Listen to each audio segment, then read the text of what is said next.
Assalamualaikum warahmatullahi wabarakatuh. Perkenalkan, nama saya Felicia Dwi Fitri, NPM 231701081. Saya berasal dari Fakultas Kedokteran Universitas Baitur Rahmah. Pada kesempatan kali ini, saya akan menjelaskan tentang poster saya dengan judul Hubungan Diabetes Mellitus dengan Kejadian Dry Eye Syndrome. Yang pertama, untuk latar belakangnya, diabetes mellitus adalah penyakit metabolik kronis yang ditandai dengan hiperglikemia akibat gangguan sekresi maupun kerja insulin. Kedua, hiperglikemia kronis dapat menyebabkan komplikasi mikrovaskular, termasuk gangguan permukaan okular dan kelenjar lakrimal yang berperan dalam pembentukan air mata. Yang ketiga, Dry Eye Syndrome merupakan penyakit multifaktorial pada permukaan mata yang ditandai dengan ketidakstabilan terfilm, inflamasi, dan gejala ketidaknyamanan mata. Berbagai penelitian menunjukkan prevalensi Dry Eye Syndrome itu lebih tinggi pada pasien diabetes dibandingkan populasi non-diabetes. Selanjutnya, untuk tujuan penelitiannya, untuk tujuan umumnya, mengetahui hubungan antara diabetes mellitus dengan kejadian Dry Eye Syndrome pada pasien di Rumah Sakit Siti Ramah Padang. Untuk tujuan khususnya, mengidentifikasi prevalensi Dry Eye Syndrome pada pasien diabetes mellitus, menilai tingkat keparahan gejala Dry Eye Syndrome berdasarkan skor OSDI. Yang ketiga, menganalisis hubungan antara karakteristik pasien diabetes mellitus dengan kejadian Dry Eye Syndrome. Untuk metode penelitiannya, di sini untuk desain penelitian saya itu menggunakan analitik observasional dengan pendekatan cross-seksional. Untuk tempat penelitiannya itu di Rumah Sakit Siti Ramah Padang. Waktu penelitiannya itu tahun 2026. Untuk populasinya, seluruh pasien diabetes mellitus yang berobat di Rumah Sakit Siti Ramah Padang. Sampelnya itu saya mengambil 48 pasien diabetes mellitus. Teknik samplingnya itu konsekutif sampling. Untuk variabel penelitiannya ada dua, variabel independennya itu diabetes mellitus, sedangkan untuk yang variabel dependen itu ada kejadian Dry Eye Syndrome berdasarkan skor Ocular Surface Disease Index atau OSDI.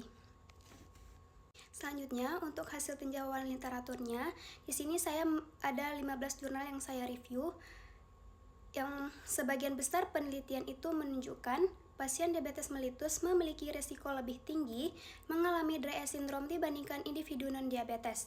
Yang kedua, prevalensi Dry Eye Syndrome pada pasien diabetes mellitus berkisar 20% sampai 54%, lebih tinggi daripada pasien dengan kontrol glikemik yang buruk. Yang ketiga, durasi diabetes mellitus yang lebih lama berhubungan dengan peningkatan resiko Dry Eye Syndrome. Hemoglobin A1C tinggi berhubungan dengan tingkat keparahan gejala Dry Eye Syndrome. Yang terakhir itu neuropati kornea, inflamasi, dan disfungsi kelenjar lakrimal berperan penting dalam patogenesis Dry Eye Syndrome pada diabetes mellitus. Untuk temuan utamanya, di sini ada beberapa. Yang pertama, hiperglikemia kronis meningkatkan stres oksidatif, inflamasi, dan kerusakan sel permukaan okular. Disfungsi kelenjar lakrimal akan mengurangi produksi air mata akibat kerusakan kelenjar lakrimal dan inflamasi. Yang ketiga, inflamasi permukaan okular meningkatkan sitokin proinflamasi, menyebabkan kerusakan epitel okular dan memperberat gejala Dry Eye Syndrome. Neuropati kornea akan menurunkan sensitivitas kornea sehingga menurunkan refleks sekresi air mata dan stabilitas terfilm. Ketidakstabilan terfilm akan meningkatkan evaporasi dan penurunan kualitas lapisan air mata. Gejala klinis Dry Eye Syndrome dapat berupa mata kering, perih, berpasir, merah, penglihatan kabur, mudah lelah, dan sensitif terhadap cahaya. Untuk instrumen yang sering digunakan itu OSDI, skimmer test, tear brick eye time, dan pewarnaan permukaan okular. Selanjutnya, saya akan menjelaskan mekanisme hubungan diabetes mellitus dengan Dry Eye Syndrome. Yang pertama, ada diabetes mellitus. Nah, diabetes mellitus menyebabkan hiperglikemia kronis, yaitu kondisi kadar gula darah yang tinggi dalam waktu yang lama. Hiperglikemia inilah yang akan menjadi faktor utama yang memicu berbagai perubahan pada permukaan mata.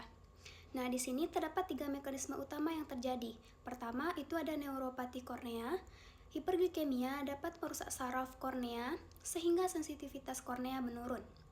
Akibatnya, refleks berkedip dan refleks produksi air mata ikut berkurang, sehingga mata menjadi lebih mudah kering.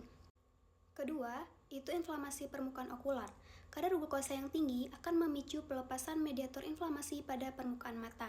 Peradangan ini merusak sel epitel dan sel goblet yang berfungsi menghasilkan mukus sehingga kualitas lapisan air mata menjadi menurun.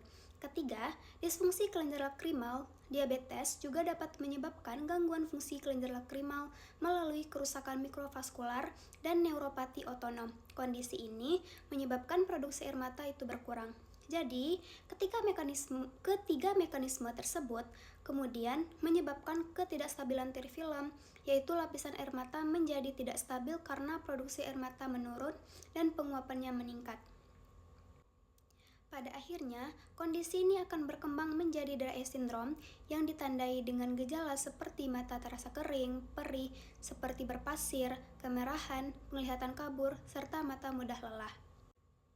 Selanjutnya, untuk tingkat kejadian dry eye syndrome pada pasien diabetes mellitus, dari studi yang saya review, yang pertama untuk DM tipe 1 itu 20-35%, diabetes mellitus tipe 2 itu 30-54%, diabetes mellitus gestasional itu 20-40%, dan diabetes mellitus khusus atau yang lainnya itu 25-45%. Untuk kesimpulannya, yang pertama, diabetes mellitus berhubungan signifikan dengan peningkatan risiko terjadinya dry eye syndrome. Yang kedua, hiperglikemia kronis akan menyebabkan neuropati kornea, inflamasi, dan disfungsi kelenjar lakrimal yang akan mengganggu homeostasis tear film. Ketiga, kontrol glikemik yang buruk dan durasi penyakit yang lebih lama akan meningkatkan risiko dan keparahan gejala dry eye syndrome. Keempat, OSDI merupakan instrumen yang paling sering digunakan untuk menilai gejala subjektif dry eye syndrome. Jadi, deteksi dini dry eye syndrome pada pasien diabetes sangat penting untuk mencegah komplikasi dan meningkatkan kualitas hidup pasien. Yang terakhir, untuk saran, lakukan screening rutin dry eye syndrome pada pasien diabetes mellitus di rumah sakit. Yang kedua, edukasi pasien tentang gejala dry eye syndrome dan pentingnya pemeriksaan mata berkala. Ketiga, optimalkan kontrol glikemik untuk menurunkan resiko komplikasi okular. Keempat, penelitian ini lebih lanjut dengan desain studi prospektif dan jumlah sampel yang lebih besar diperlukan untuk memperkuat bukti. Yang terakhir, kembangkan intervensi yang komprehensif untuk pencegahan dan tata laksana dry eye syndrome pada pasien diabetes di rumah sakit. Mungkin itu saja presentasi pada kali ini. Apabila ada kesalahan, saya Felicia Dufitri memohon maaf. Terima kasih. Semoga ini menjadi penambahan ilmu bagi kita semua. Saya tutup. Assalamualaikum warahmatullahi wabarakatuh.